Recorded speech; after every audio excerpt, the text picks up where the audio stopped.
ইতিহাস থেকে জানা যায় 13 শতকের শেষের দিকে রাজা পরশুরাম যখন এই পুণ্ড্রবর্ধন শাসন করছিলেন, ঠিক তখনই আফগানিস্তানের বাল্ক রাজ্য থেকে হযরত শাহ সুলতান বলখি মাইসাউর রহমতুল্লাহ আলাই এই পুণ্ড্রবর্ধন নগরীতে এক বিশাল আকারের মাছের পিঠে চড়ে আগমন করেন এবং রাজা পরশুরামের এই হিন্দু অধ্যাসিত রাজ্যে হযরত শাহ সুলতান বলখি ইসলাম ধর্মের প্রচার শুরু করেন। ফলে এক পর্যায়ে রাজা পরশুরাম ও শাহ সুলতানের মধ্যে এক তুমুল যুদ্ধ সংঘটিত হয়। আর সেই যুদ্ধেই হযরত শাহ সুলতানের নিকট রাজা পরশুরাম পরাজিত হন ও নিহত হন। রাজপ্রাসাদের অন্দরমহল থেকে যখন শিলাদেবী জানতে পারেন তার ভাই পরশুরাম যুদ্ধে পরাজিত হয়েছে এবং নিহত হয়েছে, তখন তিনি এটা কোনোভাবে মানতে পারেননি। ফলে একদিকে ভাইয়ের মৃত্যুর শোক, অন্যদিকে নিজের সতীত্ব রক্ষার জন্য তিনি রাজপ্রাসাদ থেকে ছুটে আসেন করতোয়া নদীর তীরে।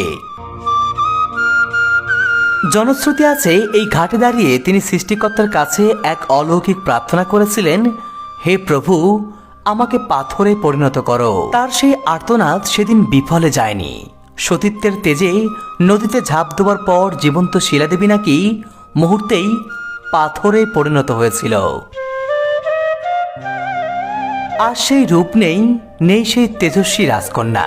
কিন্তু এই ঘাটের প্রতিটি ইট, প্রতিটি পাথর যেন আজও ফিসফিস করে বলে যায় শিলাদেবীর সেই আত্মত্যাগের গল্প, যিনি মানুষ থেকে আর শুধুই এক কিংবদন্তি। শিলাদেবী সেই নারী যিনি মৃত্যুকে আলিঙ্গন করেছিল, কিন্তু নিজের ভাইয়ের পরাজয় মেনে নিতে পারেননি।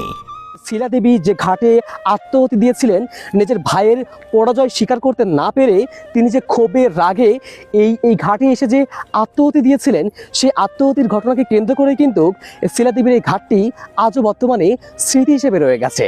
যে স্মৃতি, যে ইতিহাস আজও মানুষকে জানান দেয় যে এই মহাস্থানগড়ের ইতিহাস কতটা সমৃদ্ধ ছিল এবং এখানে যে এক জনপদ গড়ে উঠেছিল এবং এক ইতিহাস যে এখানে রচিত হয়েছিল, সেই ইতিহাসের কালজয়ী সাক্ষী হিসেবে এই যে শিলাদেবীর যে ঘাট এখনো এখানে রয়ে গেছে।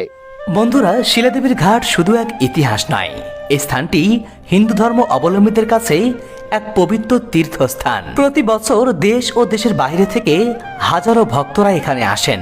বিশেষ করে পৌষ নারায়ণী স্নানের সময় এখানে এক বিশাল মেলার আয়োজন করা হয়। আরে ভারত থেকে লোক আসে খালি দেখতে, মানে ইয়ার মেলা হয়, চান্দের মেলা, চৈত মাসে একটা মেলা হয়, আবার জ্যৈষ্ঠী মাসে একটা মেলা হয়। এখানে নাকি প্রতি বছরের জ্যৈষ্ঠ মাসে একটা মেলার আয়োজন করা হয়, অর্থাৎ শিলাদেবীর এই ঘাটকে কেন্দ্র করে তার সেই স্মৃতিকে মনে রাখার জন্য প্রতি বছরের জ্যৈষ্ঠ মাসে হিন্দু ধর্ম অবলম্বীরা তারা এখানে একটা মেলার আয়োজন করেন এবং সেই সময় বাংলাদেশ সহ ভারত থেকেও নাকি অসংখ্য সনাতন ধর্ম অবলম্বীরা তারা এখানে আসেন, এই মেলাতে জামায়াত হন এবং এই নদীতে তারা স্নান করেন।